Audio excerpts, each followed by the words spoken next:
Hello everyone, welcome to my channel. So today's topic is NBFC means non banking financial companies. आज का हमारा topic है ये। तो इसके बारे में हम देखेंगे कि NBFC क्या होता है। देखो NBFC क्या होता है, ये एक नॉन बैंकिंग फाइनेंशियल कंपनी होती है, यानी फाइनेंशियल इंस्टीट्यूशन होता है जो क्या करता है, बैंकिंग सर्विस प्रोवाइड करता है without any meeting legal formalities. जैसे बैंक में होता है ना, ऐसे नहीं होता। उसके बिना legal definitions of a bank ये क्या प्रोवाइड करता है, बैंकिंग सर्विस प्रोवाइड करता है। और ये जो रेगुलेट किसके द्वारा किया जाता है, ये रेगुलेट जाता है आरबीआई के द्वारा। कौन से एक्ट के अंडर आता है, आरबीआई एक्ट 1934। तो इसमें क्या होता है, can not accept demand deposit like bank. देखो बैंक में क्या होता है, इसमें बैंक में डिमांड डिपॉजिट जो होता है ना वो एक्सेप्ट किया जाता है। बट एनबीएफसी में क्या है, ये डिमांड डिपॉजिट एक्सेप्ट नहीं किया जाता। तो क्या है, डिमांड डिपॉजिट होता है क्या अभी। सो डिमांड डिपॉजिट क्या होता है, यहाँ देखेंगे हम। डिमांड डिपॉजिट होता क्या है, ये एक टाइप का बैंक डिपॉजिट होता है। क्या होता है, बैंक डिपॉजिट होता है जो क्या अलाउ करता है, डिपॉजिटर जो होते हैं ना वो विड्रॉ कर सकते हैं एनी टाइम। यानी जो डिपॉजिटर होते हैं ये क्या कर सकते हैं, विड्रॉ विड्रॉ कर सकते हैं क्या, कैश, एनी टाइम। तो ये होता है डिमांड डिपॉजिट। सो एनबीएफसी में क्या होता है, ये जो डिमांड डिपॉजिट होता है ना ये एक्सेप्ट नहीं होता। सो डिमांड डिपॉजिट में क्या क्या आ जाते हैं, saving account and current account.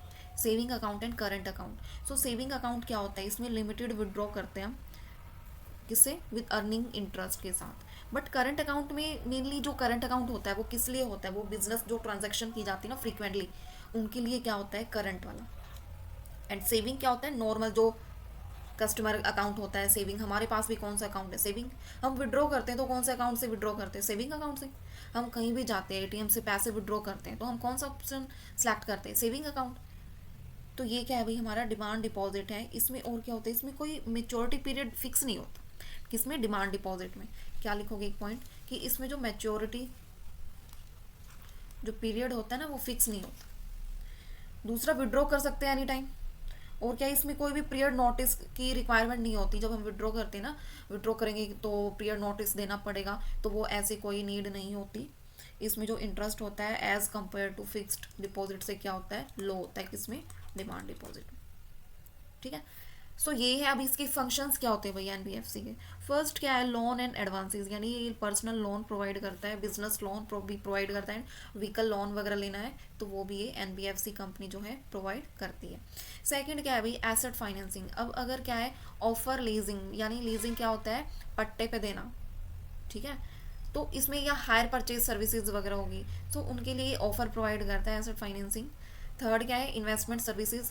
ये मैनेज करता है पोर्टफोलियोज एंड इन्वेस्टमेंट, यानी स्टॉक एंड बॉन्ड्स में करना है इन्वेस्टमेंट के लिए, तो उस चीज़ में भी क्या करता है, ये हेल्प करता है। फिर आ जाता है insurance and wealth management.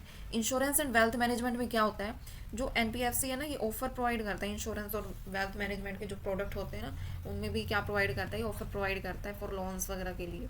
And fifth one क्या है, micro finance and rural credit में स्मॉल बिजनेस जो होते हैं यानी रूरल एरियाज में जो होते हैं उनके लिए क्या प्रोवाइड करता है, क्रेडिट प्रोवाइड करता है। सो उस चीज़ में भी हेल्प करता है। अब की डिफरेंसेस क्या है एनबीएफसी के, किसके साथ, बैंक के साथ। देखो बैंक में क्या है, डिमांड डिपॉजिट है जिसमें सेविंग अकाउंट विड्रॉ कर सकते हैं एनी टाइम। करंट अकाउंट में क्या है, कोई भी बिजनेस की जो ट्रांजेक्शन है फ्रीक्वेंटली वो हो जाती है, सो वो बैंकिंग का हो गया। बट एनबीएफसी में डिमांड डिपॉजिट जो है नहीं एक्सेप्ट, नॉट एक्सेप्टेड। फिर क्या है, चेक इशू भाई किस में होते हैं, बैंक में चेक इशू होते हैं, तो इसमें यस है। बट एनबीएफसी में कोई चेक वगैरह इशू नहीं होता, सो नो है। रेगुलेटेड भाई, बैंक में कौन रेगुलेट किसके द्वारा किया जाता है, आरबीआई के द्वारा। और एनबीएफसी में किसके, आरबीआई एंड अदर अथॉरिटीज़ भी हो सकती हैं। पेमेंट एंड लास्ट पॉइंट है हमारा, पेमेंट एंड सेटलमेंट सिस्टम।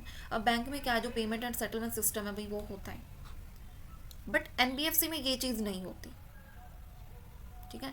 तो जितने भी पॉइंट्स है भाई, डिमांड डिपॉजिट का हो गया या चेक इशू हो गया, रेगुलेटेड डिफरेंट है। But in payment and settlement system भाई इनमें क्या होता है, ये एक्सेप्ट नहीं होते, किसमें, एनबीएफसी में, नॉन बैंकिंग फाइनेंशियल कंपनी में। सो ये है आज का हमारा टॉपिक।